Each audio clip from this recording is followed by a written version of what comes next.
তো আমরা একটা করে অন্যরকম যাব, কিন্তু সবাই সহযোগিতা, সবাই ভালোবাসা। ও একটা কথা না বলা নাই, আমি দোস্তুকে একটা কথা বলবো।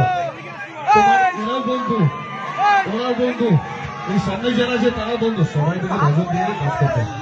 চলো রেডি করো। वो डैड ने मुझे मैनिक्विन आज ही दुकान पे पहुंचाने के लिए बोला। अच्छा मेरा इंतजार कर रही हो? ठीक है, कोशिश करता हूँ, आता हूँ।